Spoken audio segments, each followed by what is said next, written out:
नमस्कार मंडळी, कसे आहात तुम्ही सगळे? आज दिवसभरात चर्चेत असलेला एकच विषय तो म्हणजे अभिनेता सैफ अली खान याच्या घरी झालेला हल्ला.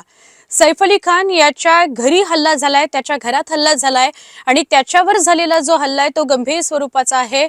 चोरीच्या उद्देशानं हल्ला झालाय अशी माहिती सुरुवातीला जरी मिळत असली तरी 6 वार त्याच्यावर करण्यात आले आणि त्यातले 2 वार हे गंभीर स्वरूपाचे आहेत.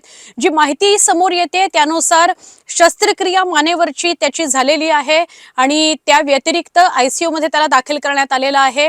आता त्याची प्रकृती स्थिर आहे असं लीलावती रुग्णालयाच्या डॉक्टर्सनी सांगितलेलं आहे. अजून मेडिकल बुलेटिन समोर यायचंय, पण दिवसभरातली ही सगळ्यात मोठी घडामोड आहे. पद्मश्री पुरस्कार मिळालेला आहे अभिनेता सैफ अली खानला आणि त्याच्यावर हल्ला होणं, मुंबईमधल्या त्याच्या राहत्या घरी त्याच्यावर हल्ला होणं ही गंभीर बाब आहे. तो वांद्रे या परिसरामध्ये उच्चभ्रू वसाहतीमध्ये राहतो. सद्गुरू असं त्याच्या इमारतीचं नाव, 12व्या मजल्यावर तो राहतो.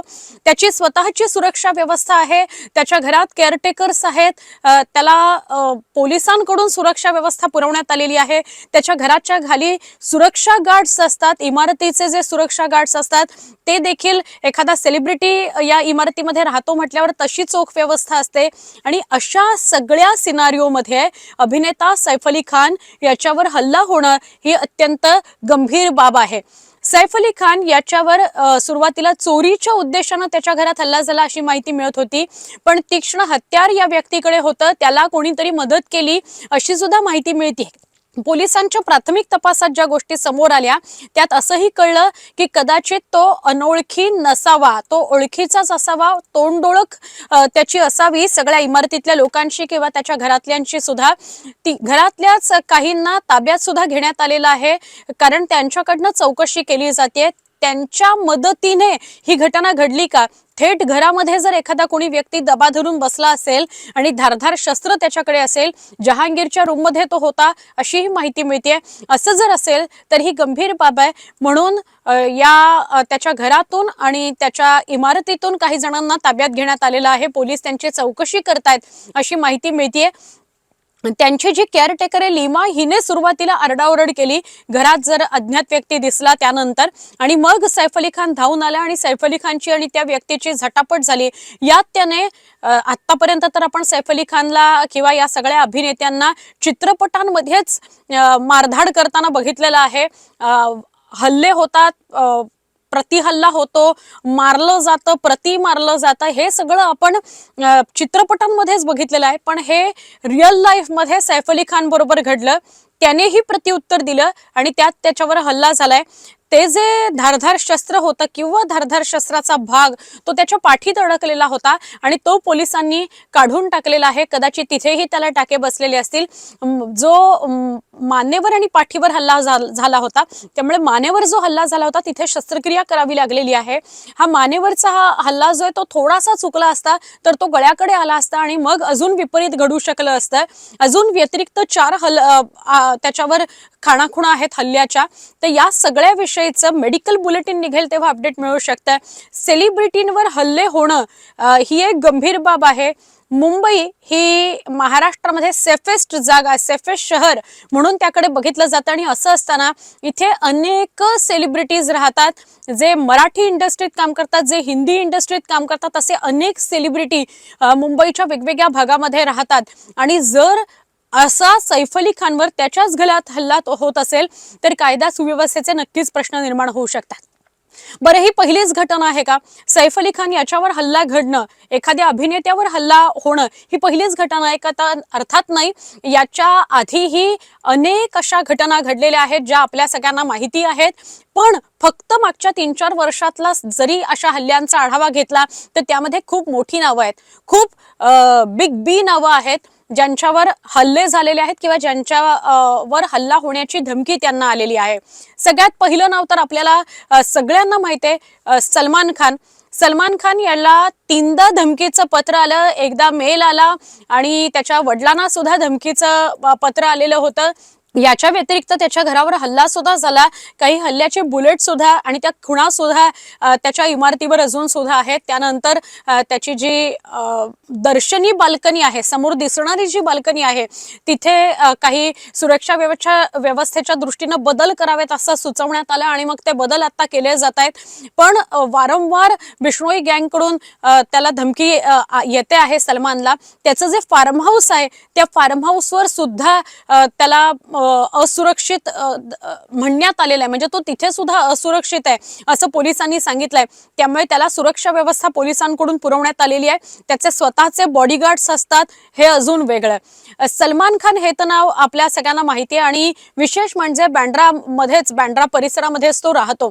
त्यामुळे बँड्रा परिसरामध्ये तो राहतो. आता सैफ अली खानवर जो हल्ला झालाय तो सुद्धा बँड्रामध्येच राहतो. त्यामुळे अभिनेता हा एक समान धागा आणि हे दोघंही वांद्रेमध्ये राहतात, हा एक समान धागा. आपल्या सगळ्यांना कल्पना असेल किंग खान शाहरुख याला सुद्धा धमकी आलेली होती जेव्हा त्याचा जवान आणि पठाण हा चित्रपट प्रदर्शित झाला. या दोन्ही चित्रपटांनंतर त्याला धमकी आलेली होती आणि त्यामुळे मुंबई पोलिसांनी त्याला Y+ दर्जाची सुरक्षा पुरवलेली होती. त्याबरोबर त्याचे स्वतःचे सुद्धा गार्ड्स होते जे त्याला सुरक्षा पुरवत होते. त्याने त्याच्या मन्नतच्या बाजूला थोडं सुरक्षा कवच सुद्धा त्यानंतर बनवून घेतलेलं होतं. पण त्याने कुठलीही महाराष्ट्रात मी राहतो, मुंबईत मी राहतो म्हणून असुरक्षितता व्यक्त केलेली नव्हती. उलट तो वारंवार असं म्हणायचा की दुष्प्रवृत्ती ज्या आहेत त्यांच्याकडून अशा प्रकारे हल्ल्याची धमकी येऊ शकते, पण माझा मुंबई पोलिसांवर, महाराष्ट्रावर, महाराष्ट्राच्या सरकारवर विश्वास आहे. हे आपण बोलत होतो किंग खान शाहरुख खान विषयी. त्याला सुद्धा पठाण आणि त्याने पिक्चर केला होता जवान, या दोन्ही चित्रपटांनंतर त्याला धमकी आली होती.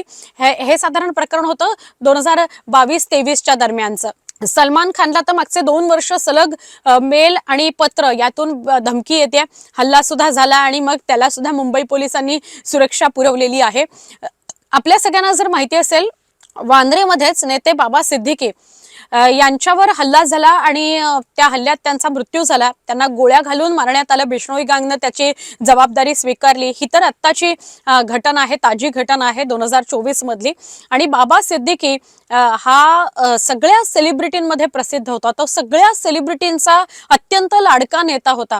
आणि बाबा सिद्दीकी यांनी सगळ्यात जुनं म्हणजे रमजानच्या काळामध्ये सगळ्या सेलिब्रिटींसाठी लंच आयोजित करणं, रमजानचा कार्यक्रम आयोजित करणं हे फार प्रसिद्ध होतं. आणि त्यामुळे बाबा सिद्दीकी सगळ्या सेलिब्रिटींमध्ये प्रसिद्ध होते. सगळ्या सेलिब्रिटींना जर काही लागलं तर ते बाबा सिद्दीकींना सांगायचे, त्यांना सूचना करायचे असं सुद्धा बोललं जात आहे. आणि त्या बाबा सिद्दीकींची हत्या झाली. बिश्नोई गँगनं त्या हत्येची जबाबदारी स्वीकारलेली होती. हे आता 2024. याच्या व्यतिरिक्त मधल्या या 3-4 वर्षातल्या अजून 2 घटना ज्या आपल्याला बातम्यांमधून बघायला मिळाल्या, त्यातलं एक नाव ते म्हणजे विवेक अग्निहोत्री.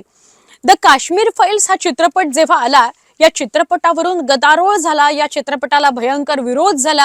हा चित्रपट महाराष्ट्रात प्रदर्शित होऊ देणार नाही असा एक गहजब आपल्याला बघायला मिळाला. आणि या द काश्मीर फाईल्सचे दिग्दर्शक विवेक अग्निहोत्री यांना त्या दरम्यानच्या काळामध्ये धमकीचं पत्र आलेलं होतं. जीवे मारण्याच्या धमकीचं ते पत्र होतं जे त्यांना आलं होतं. आणि त्यामुळे त्या काळामध्ये विवेक अग्निहोत्री यांना मुंबई पोलिसांची सुरक्षा पुरवण्यात आलेली होती. त्याच्या पाठोपाठ द केरला स्टोरी हा चित्रपट खूप चांगला होता, पण या चित्रपटावरून सुद्धा खूप मोठ्या प्रमाणात वादंग उठलेलं होतं. द केरला स्टोरी मधून जे सांगितलं जातंय ते खोटं आहे. केरळात जे घडलं त्याच्या बाबतची ती घटना होती, ती सत्य घटनेवर आधारित होती आणि त्यामुळे खूप त्यावरून वादंग झालेलं होतं, आंदोलनं झाली होती, घोषणाबाजी, जाळपोळ असं सगळं आपल्याला त्या काळात बघायला मिळालं. तर हा जो द केरला स्टोरी चित्रपट होता त्याचे दिग्दर्शक सुदीप्तो सेन, हे सुदीप्तो सेन जे आहेत त्यांना सुद्धा सुरक्षा पुरवावी लागली होती, कारण त्या काळामध्ये त्यांना सुद्धा भीतीचं सावट जाणवलेलं होतं, त्यांना धमकीचं पत्र आलेलं होतं आणि त्यामुळे काही काळ त्यांना सुद्धा मुंबई पोलिसांनी सुरक्षा पुरवलेली होती. नेते आणि अभिनेते यांना गेल्या सातत्यानं काही वर्षांमध्ये टार्गेट केलं जात आहे.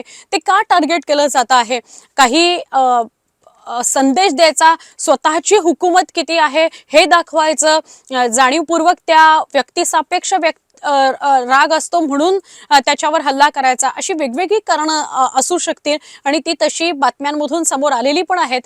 हे या निमित्तानं पुन्हा एकदा चर्चेत येत आहे की आज सकाळी म्हणजे गुरुवारी सकाळी सैफ अली खान याच्या घरी, त्याच्या राहत्या घरी त्याच्यावर हल्ला झाला आणि हा जीवघेणा हल्ला होता.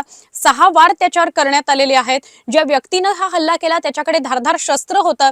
ICU मध्ये आता सैफ अली खानला हलवण्यात आलंय असं कळतंय आणि काही जणांना या प्रकरणामध्ये ताब्यात घेण्यात आलेलं आहे, त्यांची चौकशी सुरू आहे असंही कळतंय. अनोळखी व्यक्ती तो नव्हता अशीही पोलीस माहिती देत आहेत. त्यामुळे आता चौकशी अंती काय नेमकं समोर येतं, ज्याने हा हल्ला केलाय त्याला पकडलं जाऊ शकतं का आणि त्याच्याकडून उद्देश नेमका स्पष्ट होतो का, हे सगळं बघायचं. हे किती वेगाने काम होतं हेही बघणं महत्वाचं आहे. कारण फक्त मुंबई पोलिसांच्या प्रतिमेवर प्रश्नचिन्ह उपस्थित होतोय असं नाही, त्यांच्या कामावरही प्रश्न उपस्थित होतोय. कायदा सुव्यवस्थेचा प्रश्न निर्माण झालाय असं बोललं जात आहे. विरोधक गहजब करतायत, गृह विभागावर अंगुली निर्देश करतायत, मुख्यमंत्री देवेंद्र फडणवीस यांच्यावर सुद्धा अंगुली निर्देश केला जातोय. म्हणजे त्यांचं कुठेतरी गृह विभागाकडे दुर्लक्ष आहे असं सुद्धा म्हटलं जात आहे. राजकारण अशा सगळ्या घटनांवरून होणारच, पण एका अभिनेत्यावर त्याच्या घरात जाऊन हल्ला होतो ही खरोखर चिंताजनक बाब आहे. या व्हिडिओ संदर्भात तुमच्या प्रतिक्रिया काय आहेत? तुम्हाला हा व्हिडिओ आवडला का? अपडेट अचूक माहिती तुमच्यापर्यंत पोहोचली का हे आम्हाला कळवा. त्याच्या व्यतिरिक्त अजून कुठल्या विषयांवर तुम्हाला व्हिडिओ अपेक्षित आहे का, माहिती अपेक्षित आहे का, ते सुद्धा आम्हाला कमेंटमध्ये सांगा. न्यूज18 लोकमत ही वाहिनी तर तुम्ही बघताच, मात्र त्याचबरोबर न्यूज18 लोकमतची वेबसाईट असेल, आमचं यूट्यूब चॅनल असेल, आमचं फेसबुक असेल, इंस्टाग्राम अकाउंट असेल, या सगळ्याला सुद्धा सबस्क्राईब करा, फॉलो करा, जेणेकरून ताजी माहिती तुमच्यापर्यंत, अचूक माहिती तुमच्यापर्यंत पोहोचत राहील.